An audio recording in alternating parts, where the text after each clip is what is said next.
afternoon, ladies and gentlemen. Welcome to another Propagandacast from the host, Imperial Dane. And we're off to another time of that monthly segment. It's the State of the Balance. Yes, indeed, that time of the month where, to stop people asking what I think about balance, I make a video about it. Splendid, and solves all problems.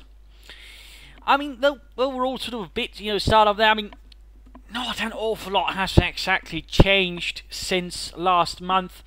Munitions have been essentially returned to sort of the other army state. Therefore, the Oberkommando West, a few units were tweaked. So, I mean, overall, that side really hasn't changed an awful lot. Oh, also, medic crates stopped being bombs. That was ever lovely. And ever random. But overall, not a lot has changed. There's been some slight changes to the metagame overall, but not particularly much. Then some things have basically returned to sort of previous thoughts as well. So how do things all look? I mean, if you're going to start with the United States, I mean, again, they're probably, one of the more viable armies right now. Again, they're the army with the most options, the most kind of styles of play you actually see. And that's rather high, sort of would actually judge an army to be strong. Not necessarily because they're strong units, but overall because it works overall with a lot of different directions. I mean, you'll still see Americans, go for riflemen, all sort of units.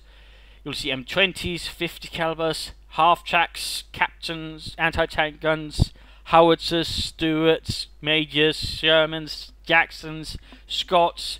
You'll basically see all units being utilised, more or less all abilities. Almost, maybe except the recon suite, for example, which is already available on the Major, being utilised. I mean, overall, there's sort of a lot of space for the Americans. There's a lot of things that actually work.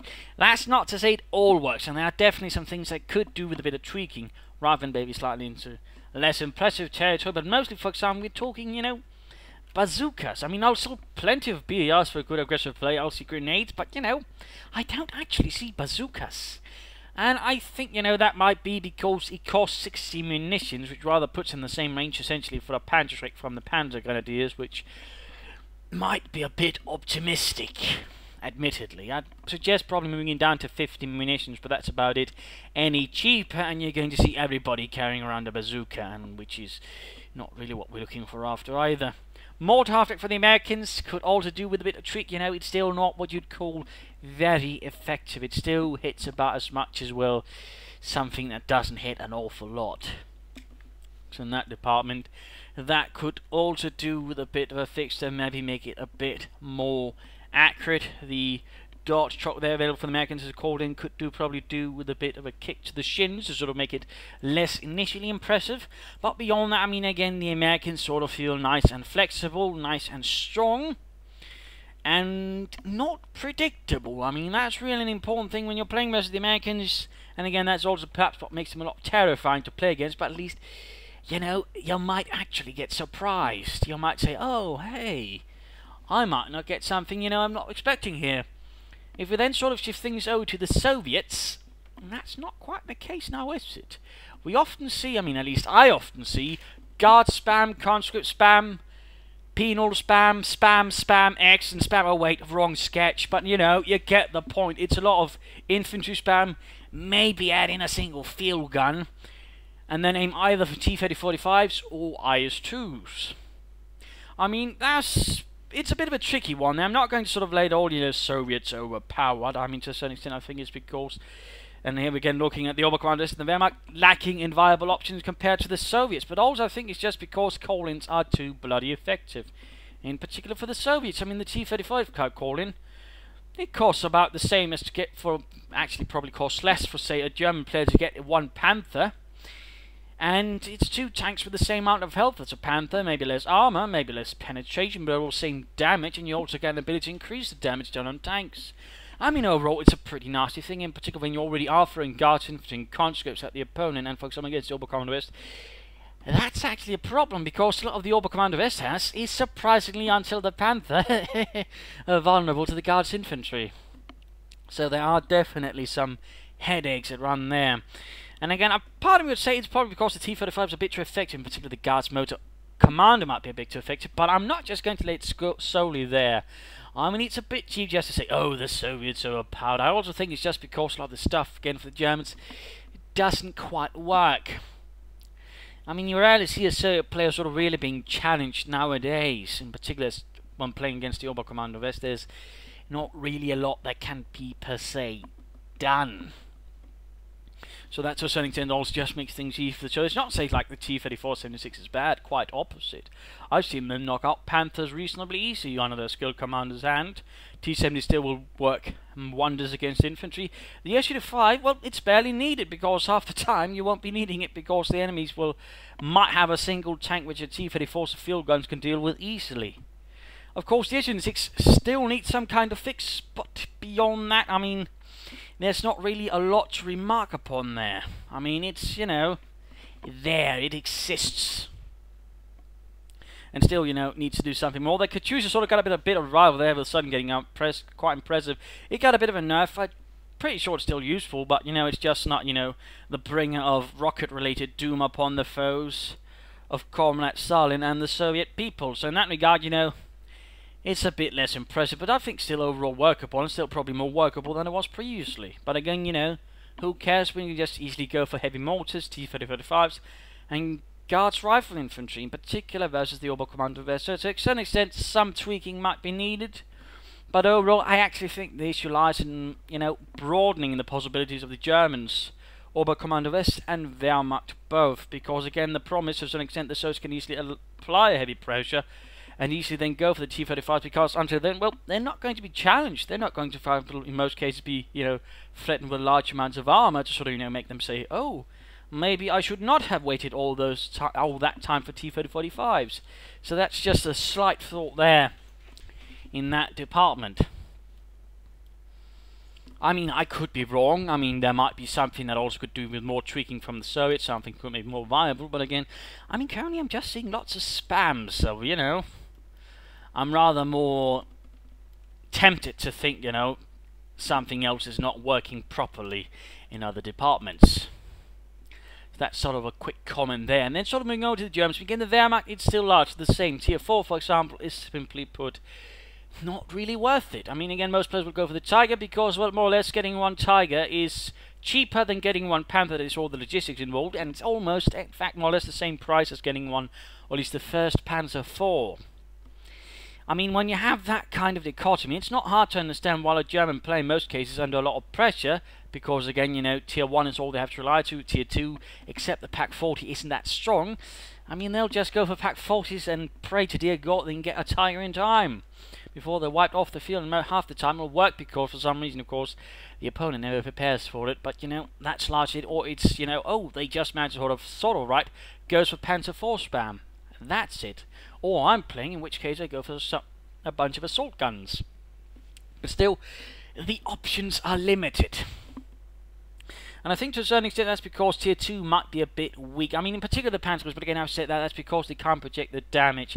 Half-tracks and scout cars could also do with maybe a bit of a quick look at them as well. Half-track could maybe do with a bit of light suppression to make it a bit more worth it, because I'm barely seeing it anymore. I mean, bazookas or anti-tank grenades, it generally won't stand up much to that kind of scrutiny from the enemy. And then we say, you know, look at the scout car, you might get one, but it'll also quickly get taken out. Again, the Russians rush at it, and the Americans, you know, fire anti-tank rifle grenades at it, or bazooka it, or do something else otherwise not very friendly with it. For example, the anti-tank half-take also quickly locks it down. I mean, I'm not an advocate for hugely buffing things, but, you know, maybe looking into things a bit. I mean, maybe taking the 222 upgrade and say, looking at the looks and saying, you know, they're technically using the same gun. Maybe we could get the performance to be a bit more equal. Difference would be, of course, the 222 would be a lot thinner armoured. So just a quick thought there, though again, it could also lead to a lot of problems, so I'm not a huge fan of it, but nonetheless, which is just a small buff in some regard for the 221, 222. And again, sort of smooth up teching by sort of lowering the cost here and there, because otherwise, I mean, it's just not going to work. Again, all you're going to see, even if they say fixed Tigers, but, you know, making them harder to get, you're then just going to see lots of Panzer IVs and a lot less German victories for a small chance there. So that's the sort of, you know, thought there to keep in mind. I mean, overall, what you'll just see is, of course, grenadiers, like heavy machine guns, maybe, and if you're really lucky, maybe a mortar sniper. But again, overall, you know, they have to be covered up, they have to be protected, and again, they can easily be wiped out. So for a lot of reasons, you generally don't see them very much, in particular on some maps with a lot of, you know, close quarters And of course, we're still going to have the black sheep, the Oberkommando West. The Volksgunners are still what I rate as terrible. Of course, there's been a slight change again thanks to the munitions. Spamming stuff and blobbing it up has become a bit more viable. In particular, Volksgunners with Panzerix have become sort of a viable blobbing option here for the Oberkommando West. And that, of course, is silly. I mean, I don't condone blobbing in any way. So that definitely, of course, needs to look at. The problem is there's not really much that can be done except shifting the Panzerix over to the Sturm Pioneers to fix that. So the problem is essentially the unit is too tough when it comes to, for example, being attacking armor. Again, a 5-man squad is a lot more likely to just, not get completely crippled. And that's basically where the issue lies. It's a bit too durable, and you then sort of add in a lot of ones for the Panzerix. You can, get off some nasty volleys and survive a return volley from the enemy. So that's really where the issue is. And in that regard, whoops, wrong button there. Fingers a bit all over the place, but again, that's really the only option I can see unless you want to make the Panzerix utterly useless or nerf the Volksgunners to being utterly useless. Well, they're already kind of that, so it's a bit harder, to make them further useless, but you get the point. I mean, they'd have to sort of then be even weaker or be even lower on numbers. Either way, that would drastically hurt them further and limit their utility even further, and that's really the problem. The only reason people are getting nowadays is basically for the Panzerschrecks. They don't get them because they actually function as infantry. So again, they need to be fixed. Kubelwagen need to be fixed because, again, they're really in an awkward role where they're basically too big to actually function as machine guns and too, well, not unwieldy overall. Jagdpanzers, of course, the infantry half-track still needs to basically be chucked out or moved elsewhere and replaced with something a bit more useful. That's not to say it's all, of course, all, buff. I mean, the supply truck is surprisingly effective. It's just being rushed in, sort of push around and gain an early advantage, and that's personally something I find pretty stupid. The overall solution there would be basically lower the health so there's a lot more risk involved, or basically remove whatever allows it to function like that, say crush or whatever, so it stays where it is as a supply truck rather than some kind of improvised ram, which is apparently what it works as currently, a ramming machine, basically, which is a bit silly and a bit problematic for a unit which is essentially free and will be replaced for free. Of course, there'll be a bit of delay, but I mean, if you can gain an additional advantage, I mean, that's not going to matter a lot, so that's something I would like to look into. And then, of course, you got the Panzer Fusilier spam sort of blobbing up as well there with the Gewehr 43s. I mean, that was largely predicted due to the whole, increase of munitions. And again, largely, well, they were already popular before that for that. So, I mean, that was a small period where they weren't so popular, but that seems to be sort of stopping now. In fact, we're seeing a return to Pumas with Panzer Fusiliers with Gewehr 43s. A sort of a nice overall thing. And again, people are still relying largely on Pumas. Maybe Panthers. The looks have made a decent return. It's alright, but, generally gets no further than tier 2 in most cases, and generally involves, realizing, has my opponent gone for a lot of infantry, in which case, rush for the looks, hope it doesn't get knocked out, otherwise you just set yourself in a bit of a hole. So, not that, say, fully effective as one might like to imagine. I mean, it's got its set of problems, but still, it works better. It works better, though I'm still not 100% happy with it. Maybe slightly changed veterancy bonuses, so it actually has a chance of hitting some of the higher notes. But over again, the Oberkommando is very much the army struggling, and again, they're very much army. We basically see just a few things also just getting spammed and blobbed up, but that's also, I think, because not a lot else really works. And of course, there might be an argument made for the Puma being a bit too effective in terms of armor penetration, since it can easily deal with most medium armor. Unless it's a T-3045, of course, which is just simply too much health. I mean, it can reasonably hold them at bay, and which might be a bit silly as well. And of course, there could be an argument for lowering the penetration than maybe increasing its splash damage a bit, but I'd rather be a bit cautious about moving towards there. But again, I'd rate very much the Oberkommando West as the weakest army, again, in terms of, what are the actual viable options. I mean, again, you'll see a few things that have been used. Again, they're also incredibly reliant currently on MG34s, which as a doctrine unit also sort of means limited options again. And again, also to indicate maybe something's not right. Also, maybe the MG34 is slightly overperforming. Just maybe. I'm not 100% sure on that. But overall, I mean, and the patterns are largely there, I feel. And again, largely the Oberkommando West has a lot of issues, and they basically boil down to units like the Volkskanadier is basically not working one bit as actual infantry. And as long as that's going to happen, we're basically going to see the same things repeating over and over again, and I imagine people continue to drop playing the Oberkommando West. So that's rather it in that department. Of course, I'll probably have sort of, you know, maybe sort of missed a few things, not covered it all. There'll of course be those people sort of happy to point that out, and you know, good for you, because I must have had some clearly fiendish game in mind for not pointing those things out, instead of, you know, just, you know, forgetting about them. Anyways, again, rather US strongest, Soviet second strongest. It's a bit hard to tell when they basically just keep going for the same thing, because it's a bit hard to tell, is it because, you know, there's some other issues, just because it's super effective, because currently the Axis is having a hard time sort of reacting to those few strategies. Wehrmacht then, and again, the Oberkommando is more or less at the bottom. Very much so. And commander-wise, again, I mean, currently the Wehrmacht, it's all Tigers, and for the Oberkommando, it's all MGs, maybe Jaeger infantry. What you're certainly not seeing is elite armor, because that's just not a good commander. And I'd certainly like to see the one reworked entirely. But, I mean, that rather goes here as it. That's rather my state of the balance. Those are my thoughts on it. Probably got a bit longer than I'd imagined, but hopefully not as long as the previous one. But rather covers my thoughts here, what I think are the issues, what could be done with. I mean, again, not a lot has changed, but again, we see sort of shifts in metagame, bit back and forth. But again, you know, it just keeps pointing at the same issues. There are some massive structural issues with the Oberkommando West due to units, some slight issues with the Wehrmacht due to teching. And for the Soviets, again, I think a part of the problem is simply, again, because they can easily sort of pressure the Germans. They don't have to worry about much, and again, they can sort of go for a much more linear strategy, which just involves spamming a few units and spamming tanks afterwards.